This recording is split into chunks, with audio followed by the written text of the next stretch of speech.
Welcome aboard the Expatability Chat podcast, helping expat parents navigate the challenges of moving and living overseas, with Carole Hallett, expat life mentor and consultant and founder of expatchild.com.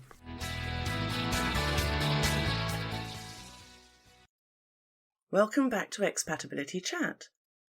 So in the UK, we're back into lockdown once again, and along with the new year, I think it's about time to start having a bit of a declutter. Now, this isn't something I do regularly unless I'm moving, but I guess I've got used to having a good old clear out, so to speak, every 4 years or so before a move overseas. Now my urge is a bit more dictated by wanting to clear some mental space. I'm a great collector of scraps of paper with very important scribbled notes on. I'm also a collector of absolutely gorgeous notebooks and planners, but the two never actually meet. So I'm changing that up this year. I'm rewriting my scrappy notes into lovely notebooks categorised into different subjects. As I mentioned in my last podcast episode, 2020 was a big year of learning for me. I started doing lots of different challenges, learning about new ways of working, getting some ideas in my head for the future of Expat Child and Expatability, and I just need to now actually put some of those into action. Now, people are still moving overseas during the pandemic, and I'm continuing to support you all with a mix of practical and emotional help and advice via here, the Expatability Chat podcast, with my Expat Child site, with my one-to-one services, and in my private Facebook group. I'm always here for you. That's not going to change. So let's continue with the practical side of things for this episode. As part of the preparation for moving out, there is actually quite a strict order which I recommend you do to help you get packing day and moving out day working most efficiently for you. So the order I recommend you do all this is: start decluttering as soon as you can. It takes far longer than you can imagine, especially if you've lived in the same home for years. Next is paperwork. This really builds up. However digital you think you are, there will still be paperwork, and I'll cover this in detail in another episode. Finding a removal company. I've already spoken about this with a whole episode dedicated to finding the right company for you. And plan your packing groups is the next one. And again, I've already covered this in a whole separate episode. And remember, I have a full set of packing lists available on Expat Child. These are basically shipping, air freight, luggage and hand luggage. The next stage is preparing for the in-home survey, also known as the removals estimate. I've partially covered this in the removal company episode and the planning packing episode. I'll go into it in more detail in a later episode along with the following. Arrival packing. This is working out what you will need on arrival in your new country, because this needs to be packed before you go as well. And then the countdown to packing day. 2 to 3 weeks before the packers arrive, a day or two before the packing day, and that day itself, packing day. So decluttering before moving overseas is something best started a very long way in advance. Start as soon as you know that you're moving abroad, whether that's 2 years in advance or 2 months.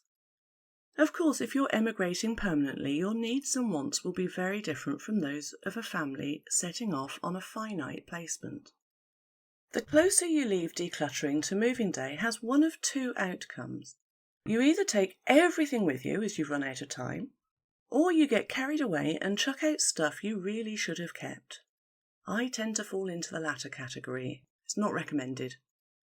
And definitely get a good start on decluttering before inviting the removal company's assessor around. Otherwise it can get very complicated. Yes, we're taking that. No, we're not taking that. All those. I'm not sure about that one yet. It's just too complex. So don't worry. I'm not going to mention anything about sparking joy. This is me. I don't live in a minimalistic home by any means. And those of you who have been on a Zoom call with me will know this, because I don't hide anything with one of those weird Zoom backgrounds. You'll know how many bits and bobs I have behind me. Before you start decluttering, make a plan, but don't spend too long thinking about it. Do not overthink it. Decluttering is basically finding a balance between arriving at your new home and discovering the perfect spot for that piece of furniture you got rid of, and saving a load of money with your removal company by not taking every single item from the back of your cupboards. Don't get distracted trying to assess whether it's financially worth, shipping stuff that will be available to purchase in your new country. Yes, it's tempting to think about buying everything new when you get there. For some reason, it's often men who think this. But you have to live as soon as you arrive. You have to be able to sit on a sofa, which in the UK can take 2 months or more to get delivered. You have to cook meals almost from the moment you arrive. Who's got time to go out and totally restock an entire household in one day, even if you do have the money to throw at it? Mainly though, having familiar items around will help you and your children feel more at home quicker, and that is really important. The only items to truly consider in this whether to take it or buy it new when we get there thought are all your electronic items. And this will depend on the voltage of your new country.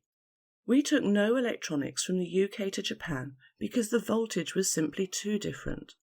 Yes, you can use step-up or step-down transformers, but they're ugly and they're bulky, and frankly it is a right pain in the butt to keep hauling them out whenever you want to make a cake.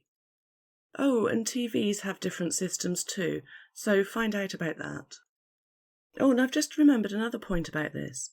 People moving to the UK are often shocked to discover how small our houses are in general. Obviously there are big houses around, but they are somewhat smaller than you may be used to in a different country. They then discover that the huge furniture simply doesn't fit in. Literally, it will not fit through the door. And you know what I'm going to say now, don't you? Do your research. So it does make sense to declutter before you move, but don't get sucked into the we can buy it all again thought, as A, it's a waste of money if you already have the items, and B, you want time to start enjoying your new life. On the other hand, you don't need to take absolutely everything, especially if you're a bit of a hoarder and still have things like your old school books and the pictures that your toddlers have drawn. Getting started is often the hardest part. So create a sorting system. If you have a lot of stuff that you know you need to get rid of, hire a skip or a dumpster. This is particularly useful when you have lived somewhere for a long time, and especially when you need to tackle places such as the garage, the shed or the attic. You need to get 4 boxes. I like to get large plastic crates for this, preferably in different colours. So you have 4 separate boxes for keep, donate, bin and store. These boxes will always come in useful later on, which is why I like to buy the big plastic crates. Stick labels on them with keep, bin, donate and store. The store box would be for items that you don't want to get rid of, but you also don't want to take them with you. Obviously, this won't be necessary if you are not going to be storing anything in your home country. When we moved from Germany to South Africa, I put all of my super winter clothes and snow boots into storage in the UK, because obviously Africa's hot, isn't it? Well, no, I should have kept a few items with me, because I discovered that winter in the African mountains is actually really cold. So each time you start a decluttering session, have these 4 boxes with you, or 3 if you're not using storage. And you need to make a decision on each item instantly. Once the boxes are full, deal with them straight away. And that means straight away. If you keep them hanging around, things will magically move from one box to the other. Sometimes, as I say, it's better not to overthink. So you bin the rubbish, you put the keep items back where they belong, ready for packing day, and then it's up to you how you deal with the donate and storage items. I tend to put the donate and storage bits and pieces into separate piles in the spare room to save too many trips to the appropriate places. But try to deal with them all as soon as possible. As I say, it's all too easy for things to migrate back to the keep area. And then you just rinse and repeat as often as necessary. When you're finished with your decluttering boxes, keep them because they'll come in handy when it comes to preparing for packing day. Just want to make a comment about decluttering with kids around. It doesn't usually work out well for anyone. Children, especially young ones, have a great attachment to their toys, and will resist your attempts to downsize their collection very strongly. An old broken plastic toy they haven't played with since early toddlerhood will suddenly become the main toy that they cannot ever live without. So, if possible, try to do the main bulk of toy decluttering without your kids around. You have to be stealthy and remove all the true rubbish as soon as possible. However, I have found that children are naturally empathetic and are happy to know that their pre-loved toys can go to other children who need them. So if this works with your kids, capitalise on it. Get them involved and donate as many as possible to charity shops and to hospitals, and keep reminding them that your children are doing a good thing by passing their toys on to little kids who have more need of them than they do. When you have your kids around, you may find it easier just to work on a small space at a time. Put aside just 15 minutes here and there to clear out small areas. So how do you decide what to keep, what to store and what to throw away? The absolute key phrase that works for me is, do I want to keep this? This was absolutely life-changing for me, and I only learned about it on my last move, which is a real shame. Before that, I was saying to myself, do I want to throw this away? And the answer was always no. But simply reframing by twisting that question to, do I want to keep it, made a huge change in my head. And weirdly, a lot of times the answer was no, I don't really want to keep it. Some other tips are, be practical about what you're taking. Ask yourself the following questions. Will I use this in my new country? Will my new lifestyle need this item? If I didn't have this in my new life, how much would I miss it? This seems to mostly sort out the essentials from the non-essentials. Some people find it very hard for sentimental reasons to get rid of anything, and it is absolutely fine to be sentimental about objects. I have numerous special items that other people would consider absolute pointless rubbish. Little ornaments I've gathered through my travels over the years, things I've collected like stones, feathers and porcupine quills, and I am not a sentimental person at all. My husband, on the other hand, well, I made up an enormous bag of unloved teddies to donate. With my daughter's blessing, she was fine with it. When I unpacked back home, I discovered my husband had packed them all, so we now have an enormous bag of teddies in the attic again. Mind you, he also kept her baby teeth. So there's no right or wrong way for doing this. Well, apart from keeping teeth, I've no idea what he was thinking. The truth is, there are risks attached to shipping your belongings overseas. If you own something irreplaceable, then consider how long you are moving for and whether you have somewhere secure to store it. Here are some questions to ask yourself about the very sentimental items. Firstly, of course, do you want to keep it? How upset would you be if it got lost or damaged? Consider carrying it with you in your hand luggage, if possible. Will it make you happy to have this item with you in your new life abroad? Or would it be better to leave it safely in storage? If you had forgotten it was even there, definitely get rid of it. Still not sure? Sleep on it. Sleep helps clarify decisions. You can always swap the item from box to box if you change your mind in the morning. Just don't spend too much time pondering, otherwise that you find that you end up taking everything with you just in case. Make sure all the boxes are labelled very clearly. You don't want the keep box to be accidentally binned. And yes, it happens. There are various methods of decluttering. Some people prefer to declutter one whole room at a time, and some like to declutter categories of items. Some people declutter as part of their daily life. Others, me, can just about manage one tiny space at a time until last-minute panic takes hold, and then I either throw everything away or take everything with us. Neither of the latter options is recommended. The two main methods are room by room or category by category. I think working through your home room by room is possibly the most efficient way to declutter. But with everything else you've got going on right now, with children and day-to-day family life, you may find it easier to clutter a small area at a time rather than tackle an entire room. If you prefer to declutter by category, then gather items together that are all the same. So all clothes together, all shoes together, all books together. Books, for example, may be in several rooms. Kids' toys are likely to be in all rooms. Putting similar items together in one place makes it easier to see the sheer quantity of those things and also highlights possible duplicates. And you can then make quick decisions about what to keep and what to get rid of. Choose whichever method suits you best. Whichever method works for you gives you a huge sense of accomplishment as you complete each task. And a combination will probably work for you as it does for me. You actually start by tidying up. Tidy everything that's in the wrong place. For example, put all books on the bookshelves. Remove anything from bookshelves that isn't a book. This will be good for a couple of reasons. Firstly, you won't find the packers dropping books onto delicate ornaments that happen to be on a bookshelf. Yep, that happened to me. And secondly, when the packers arrive, they work on a room-by-room basis. So all items in the kitchen will be boxed up and labelled kitchen, pans, or room 2, books. It makes life much easier for you when you unpack at the other end. Relocate all items that don't belong in a specific room. Always interesting when you have teenagers. Move all items from the room you're working on back to the room where they belong. Threaten or bribe family members to keep it like this during your remaining time in your house. One step at a time is better than no steps.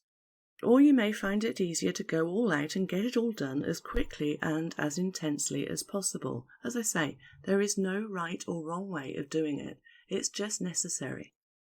So decluttering room by room. For every room, start by removing clutter that doesn't belong in that room and put it in its correct place. As you're doing it, you say, does it belong here? No. Am I going to put it away or am I going to throw it away? And use this mantra in each room. This is general tidying up, really, and it's something that seems to be a bit alien in my family. As you tidy up, try to declutter as you go. So, get your big boxes out and your bin bags, you're going in. The living room is probably the most frequently used area in the house apart from the kitchen. Also, the living room seems to be the room that most stuff that doesn't belong here wanders into in mysterious fashion. It's actually quite an easy room to get on top of, so let's start with that. Dining rooms seem to be the most well organised in my experience. I don't have one, so I'm just going to go by what I've seen in other people's homes. Take the opportunity to go through the items there to check if you really do want or need to move them to your new home. Kitchen. Well, now we're getting into difficult territory. Clearing the kitchen is far more daunting than anywhere else. I'd recommend leaving it until last, as there's a lot of stuff in here and you need to keep using most of it until you leave. Don't replace rarely used foodstuffs. Start that quite a way back. Can you really go through all those herbs and spices before you leave? You can have a bit of a go now if your kitchen is stuffed with stuff. Mine, guilty as charged. And you can come back for a final declutter near a packing day. Look through the cupboards. Do you really need to keep that set of cheese knives that you received as a gift many years ago? What about that pasta maker? Have you actually ever used it? You're possibly the only person in the world that has. Pots and pans. Keep the good stuff. Plan on getting rid of the cheap stuff when you move out. And the same with everything else, really. And plan to use up your ingredients before you move. You can't take food with you, and it's a terrible waste if you don't have anywhere to pass them on when you actually do move out. Decluttering a bathroom mainly requires purging the items on countertops, shelves and drawers. Much of the day-to-day stuff you'll be taking with you in your luggage in a wash bag anyway. If you are a toiletries hoarder, who me? You need to deal with it long before you move, meaning don't buy any more. Use things up. If you have more than one bathroom, gather all the items together in one place so you can see what you have. You may discover that you've got enough soap to last through a zombie apocalypse or another lockdown. Most shipping companies will not allow you to ship anything liquid, and that includes creams and lotions, and definitely no aerosols. This makes sense when you consider the ship may be travelling through many different temperature zones. Boom! Messy. Not allowed to take aerosols. You can donate old or surplus towels to a local animal shelter who will be thrilled to receive them. And then onto bedrooms, and this is where times get tough because it's clothes decluttering. What will the climate, culture and lifestyle be like in your new life? If you're moving from a cold country to a hot country, your needs will be very different to those moving in the opposite direction. If you expect to move back or elsewhere in future, it may be well worth keeping hold of certain climate-specific items and placing them in storage or packing them up and taking them with you. Decluttering your clothes and shoes and handbags and all that stuff means using an 80-20 rule. 80% of our clothes and shoes are worn a mere 20% of our life, or less. Yeah, right, we know that's not going to happen, are we? I know it's hard. We always promise ourselves that we will wear them when we've lost those last few pounds. So ask yourself these killer questions and be really strict with yourself. Does it fit? Have I worn it in the last year? Is it in good condition? Am I really going to fit into my pre-child jeans again? Really? The kid's 16 now. It's not going to happen. And what about the fancy evening wear? Will your lifestyle accommodate that? And do you really want or need to take your wedding dress to the other side of the world? If you answer no to any of those questions, donate, throw away, store. Be brutally honest with yourself and let it all go. Wetsuits? Fine. If you're going to be near the sea and plan to travel and you plan to dive. Well, we didn't live by the sea ever. I personally have never dived and I'm never going to. My husband's wetsuit seemed to travel with us for 12 years. Do you know what the most annoying part of that is? It still fits him. Okay, continuing. Bed linen. It's worth taking a set of bed linen in your luggage so that you can make up beds in your new home and spend the first few nights in familiarity. And this is especially important for children. Be aware, though, that bed sizes and their names differ from country to country. Your beautiful Egyptian cotton sheets may not actually fit the beds in your new country. So that's the hard part out of the way, the clothes. Now go back and do them again because I know you put some stuff in the keep when it should be in the donate. Go on, I know. On to the children's rooms. Now you have to declutter the kids' rooms.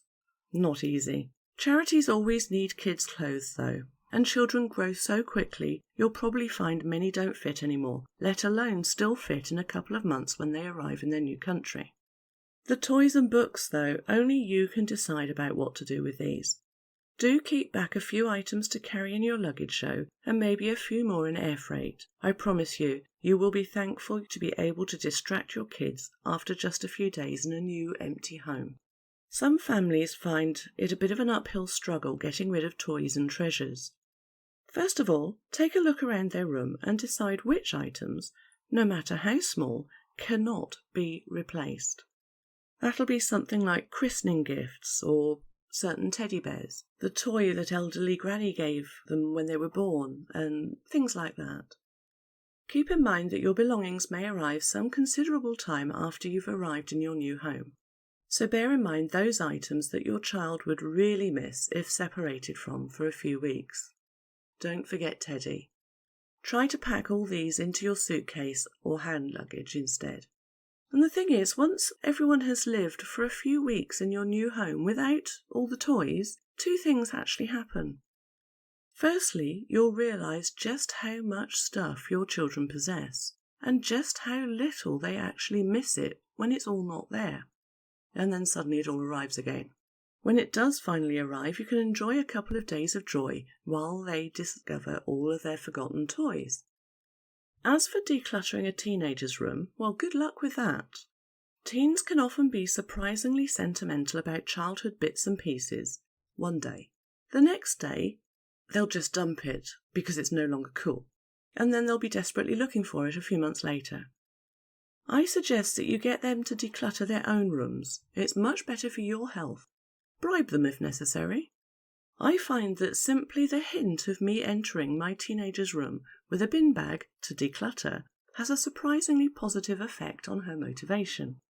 Once their decluttering has done, and it may take some time, just go with it, go through everything that has been thrown out and rescue anything valuable or that you find particularly sentimental. There's nothing wrong with keeping a few childhood memories. And you may also need to rescue certain items that you feel they may appreciate in years to come. And depending on what mood the teenager was in when they were chucking stuff out, it's also really important to go through because you'll find things that are actually valuable or really important. Because what happens is, like you, they get fed up with the whole decluttering chaos. I've rescued things like a Nintendo DS, an iPod, and even more from the big bin bag before. Now on to places that you might easily forget about and would certainly be putting off. The basement, attic, shed and garage. Put aside a huge chunk of time for addressing these areas. They aren't usually quick fixes. Actually delegate them if possible. They can be very challenging places to declutter, especially, as I say, if you've lived there for a few years. Just a reminder about outdoor equipment if you're thinking of taking things like bikes with you. Some countries, notably Australia and New Zealand, but others too, will not permit the importation of anything that may conceivably carry soil, which in turn may carry contaminants and diseases. Check the relevant websites about importation. There may be very, very specific decontamination procedures that these items have to go through and then be certified before being permitted to enter the country. You have to be really keen to take them, so consider carefully and look into the details very thoroughly. If any of these areas are inhabited by an avid sportsman, a DIYer, a gardener, a hobbyist, a car tinkerer or similar, then you risk incurring some serious wrath if you attempt to declutter without their input. Something you see as junk may actually be a very important and expensive tool for adjusting and fixing a certain thingamajig. If this is the case in your family, let them get on with it. Make them clear and declutter those areas themselves. You may have a home office or a workspace. Decluttering my office is my least favourite part of moving house because my office is my haven. As well as my workspace, this room is also my library and home to several collections of bits and bobs, little ornaments, weird stuff I've collected. I actually pack these items myself into little boxes when I'm decluttering, and then the little boxes get packed into bigger boxes. Hopefully you are more organised than me and only have papers and a computer or similar to sort out. I'm going to talk about sorting through paperwork in another episode. So that's a quick overview, well, not that quick, but that's an overview of how to declutter. And it really is important, and it can be difficult when you've lived somewhere for a very long time. It does make sense to declutter before you move. You don't want to move overseas with excess stuff. Look at it as a chance for a new start with a clean slate. But please don't get rid of everything with the thought of completely starting over. Having your stuff with you helps you and your children feel at home so much more quickly, and you want to make this move as easy as possible for you all. So some quick reminders. Make a plan before you start. Decluttering with kids is tough. Even a little progress is better than none. Throwing away 2 old magazines is progress. And remember the key phrase, do I want to keep this? And just keep repeating that with each item. These are my tips, and although I've moved a fair bit, I am not a minimalist, tidy person. This is what's worked for me, mostly. Just start and keep going. Whether you're moving or not, it's always a good idea to have a bit of a refresh of your home. Good luck, and I'll talk to you again soon. Bye-bye. Thank you for listening to the Expatability Chat podcast. Please check out expatchild.com for more free information and resources, and follow me on your favourite social media. Don't forget to join me next week for another episode. Until then, bye-bye.